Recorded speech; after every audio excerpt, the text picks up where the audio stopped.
Hi and welcome to the Studio Marco Primeau.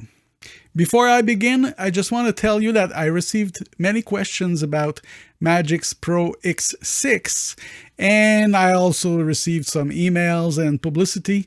They are not very fun about giving information about the new details, the new features and stuff like that. So I contacted them, and they might provide me with a license, so I will be able to show the software and the features and compare different versions as well. So it will help you to decide if it's worth it or not to upgrade. And next week video will be about gain staging within the DAW. So I will be using Magix Amplitude, but of course those rules will apply to any DAW. We will check how much gain should enter a plugin and which kind of plugin are more sensible to different levels. And hopefully it will help us all. I will make some tests and show you. I'm sure I will learn at the same time as you. And this week, as I promised, we will explore a bit further Magix colorFX tape machine. If you did not see my first look at the colorFX suite, click on the link above. So let's dive in.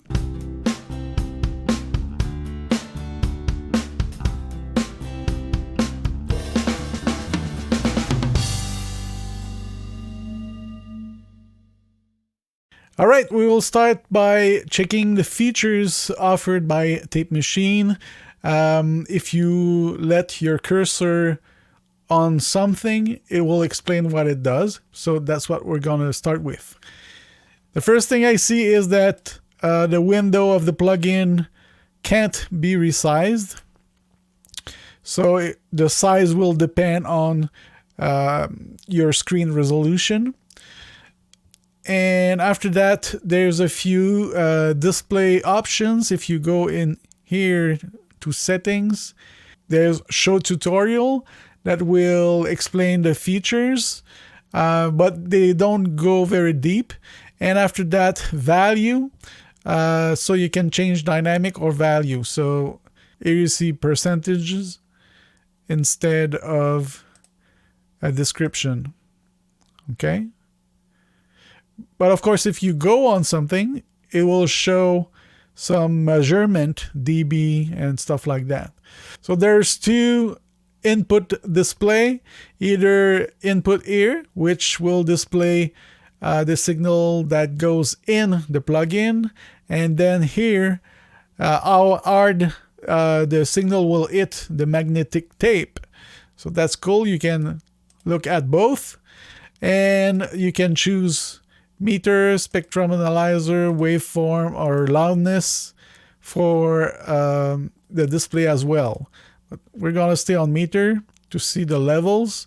It's very handy to know how hard you hit the tape, because if your needle is at the top and not moving, chances are you will have a lot of saturation. After that, right here, there's a gain.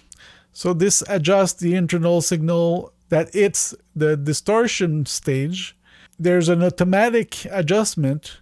So if you hit the automatic, the color will change if the signal is what the plugin maker recommends. After that, if you go there, the amount of makeup modulation controls the amount of makeup modulation. Use this to create compressor, expander, and docking effects. Interesting. After that, boost or attenuates the volume of the processed signal right before the dry and mix knob, which is this one. So you can blend the effect of the plugin with the original signal. After that, right here, we have a limiter that you can activate or not. And this seems to be fixed values. So it's only that you don't cross the 0 dB at the output of the plugin. After that, for the output, same thing. Meter, spectrum, waveform, or loudness. We're going to stay on meter. So here you can find the input filter. and this changes the cutoff frequency of the multimode filter. Low pass mode, you go at the left. High pass mode, you go at the right. No filter is done when you're in the center. After that, there's a soften button. Adjust the amount of slew limiting applied to the signal. I don't know what slew means. If you know, write down in the comments. And here, grain. Adjust the granularity of the magnetic tape, adding noise and grit. So I guess this means how old the tape is. If you record many times on a tape, it will be less and less clean. After that, the tape speed. Control the speed of the tape as it goes through the recorder. And then the low button, adjust the amount of additional tape saturation in the low frequencies. So this is not an EQ. The high and the low are not EQ, and the same thing for the high. Adjust the amount of additional tape saturation in the high frequencies. And in the middle, we have the drive, which controls the signal level that is recorded to the magnetic tape. Use a recording level meter for monitoring, and that's why if we go here and select a recording, we will see how hard the tape is hit with the signal, and it is controlled by this button here, the drive. All right. And after that, right here on top, controls the amount of drive modulation. So if you activate modulation either internally, sidechain, or LFO with certain speed, you see it will change depending on those adjustments, and you can go the other way too. All right. So each time they talk about modulation, that's controlled with the bottom here. And if you are on LFO, you have the frequencies. It will be synced with the time of the song. And here you have a few choice: sine wave, triangle, saw, square, and random. And you find a phase adjustment, changes the phase of the LFO waveform. Okay. After that, we have the head bump. Controls the amount of head bumps. Head bumps are ripples in the low frequencies of the transfer function, which are caused by the physical dimensions and magnetic properties of the tape heads. The position of the head bumps is affected by the tape speed and can be used to boost kick drums and bass and other low frequency instrument. After that, noise. Adjust the level of the tape noise. You can hear that right away. Flutter. Adjust the amount of wow and flutter. Wow and flutter are irregularities in the tape drive speed. If you change the mix on top and go lower than 100%, the flutter will create some chorusing effect. Interesting as well. So here is the output filter. Same thing as the input filter. Go left, go right, and it can be affected by the modulation as well. So if I go like this, you see. So that's it with the settings. I'm guessing you want to hear what they do now. To hear what the effect does, I will open a signal generator. So we will hear how the harmonics and saturation works. And I will open an EQ with a spectrum analyzer to see as well what it does. This. So we will start with 80 Hertz.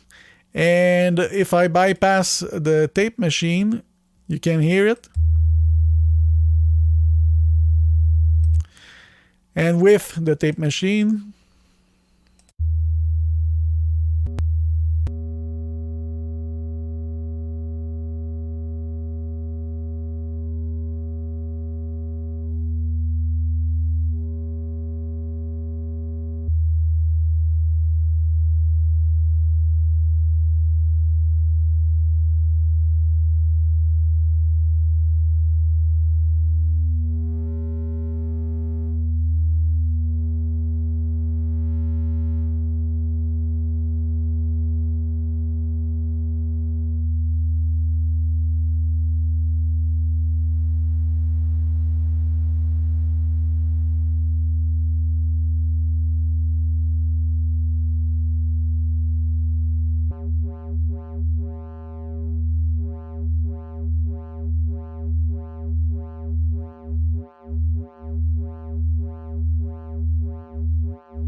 So you have an idea of what kind of effects it can do.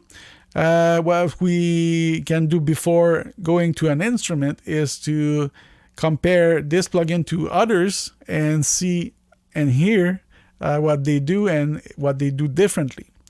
So what I loaded was Ozone 9 tape simulator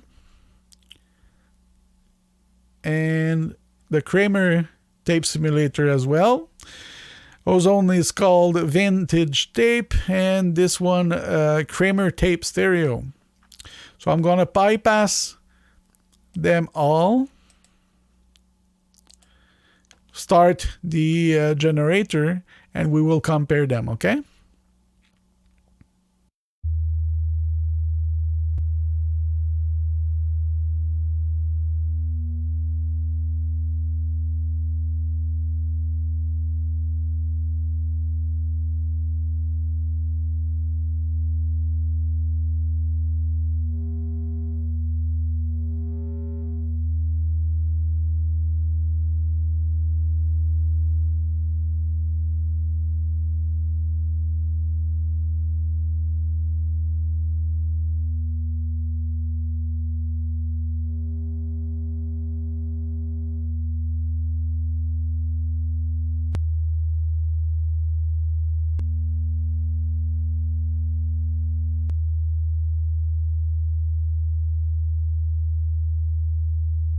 And let's go with the Primeau one.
Of course, originally when we recorded to tape, the first records, they were using 1 or 2 mics, and that's it for the whole band.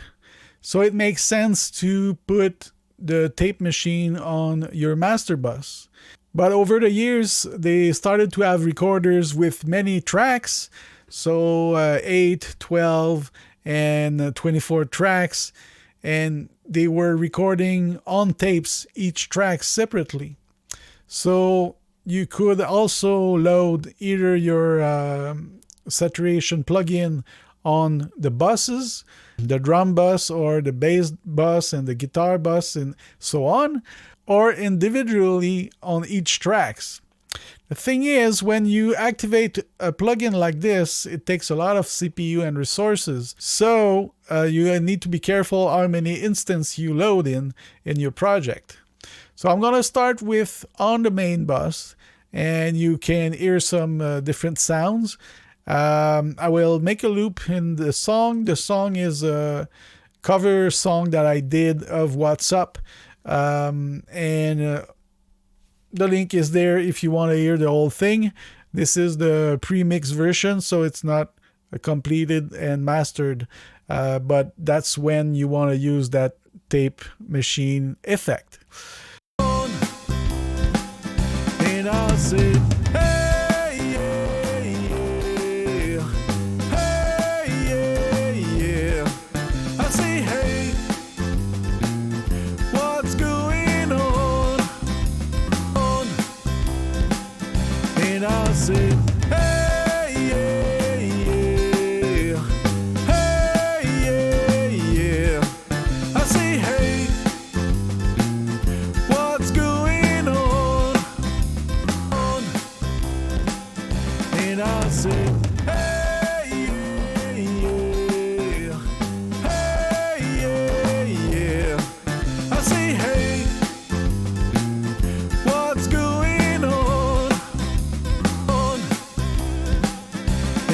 say, hey, yeah, yeah.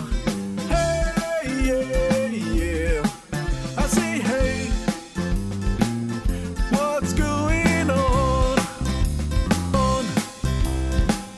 And I say, hey, yeah, yeah. Hey, yeah, yeah. I say, hey, what's going on? And I say, hey, yeah, yeah. Hey, yeah, yeah. I say, hey, what's going on? And I say, hey, yeah, yeah. Hey, yeah, yeah. I say, hey, what's going on? And I say, hey, yeah, yeah. Hey, yeah, yeah. I say, hey, what's going on? And I say, hey, yeah, yeah. Hey, yeah, yeah. I say, hey, what's going on? And I say, hey, yeah, yeah. Hey, yeah, yeah. I say, hey, what's going on? And I say, hey, yeah, yeah. Hey, yeah, yeah. I say, hey, what's going on? And I say, hey, yeah. All right, so you have an idea of what each plugins can do. I find that especially when we used the generator, we were able to achieve about the same saturation on nearly the same frequencies with some little differences. So they are not, the three plugins that we just compared are not very far away from each other. So they're aiming for the same kind of use. And that use would be something very subtle, not what I just did. Of course, I pushed it so you can hear the grain and how they work. But on a real job, I would not do something like that. But on one instrument, that's another story. You can use them as effects if you want. So let's see if we use only the bass.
So just a tiny bit of saturation like that can push forward your bass in the mix and give it some presence. A good thing to try. We're going to try to do something similar with the other plugins.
Okay, what about the drums?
All right.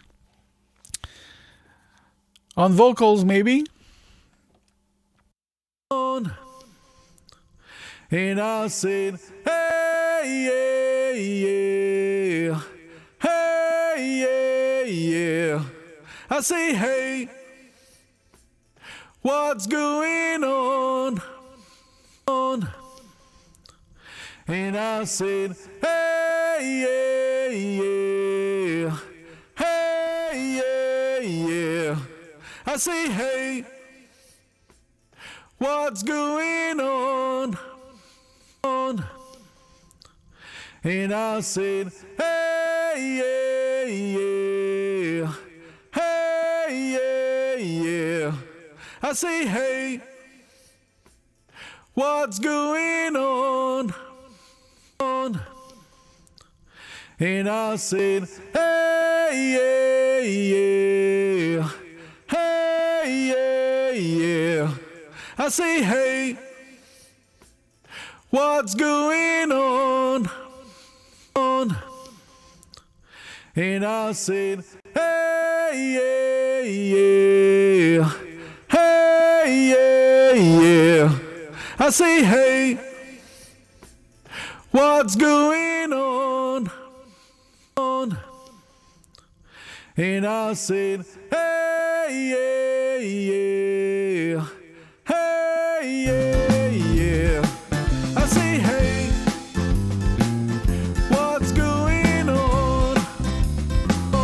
what's going on? And I said, hey, yeah, yeah. Hey, yeah, yeah. I say, hey, what's going on? And I said, hey, yeah, yeah. Hey, yeah, yeah. I say, hey, what's going on?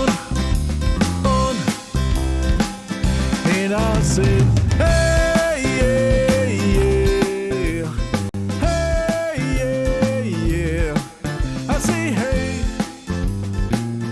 what's going on? And I said, hey, yeah.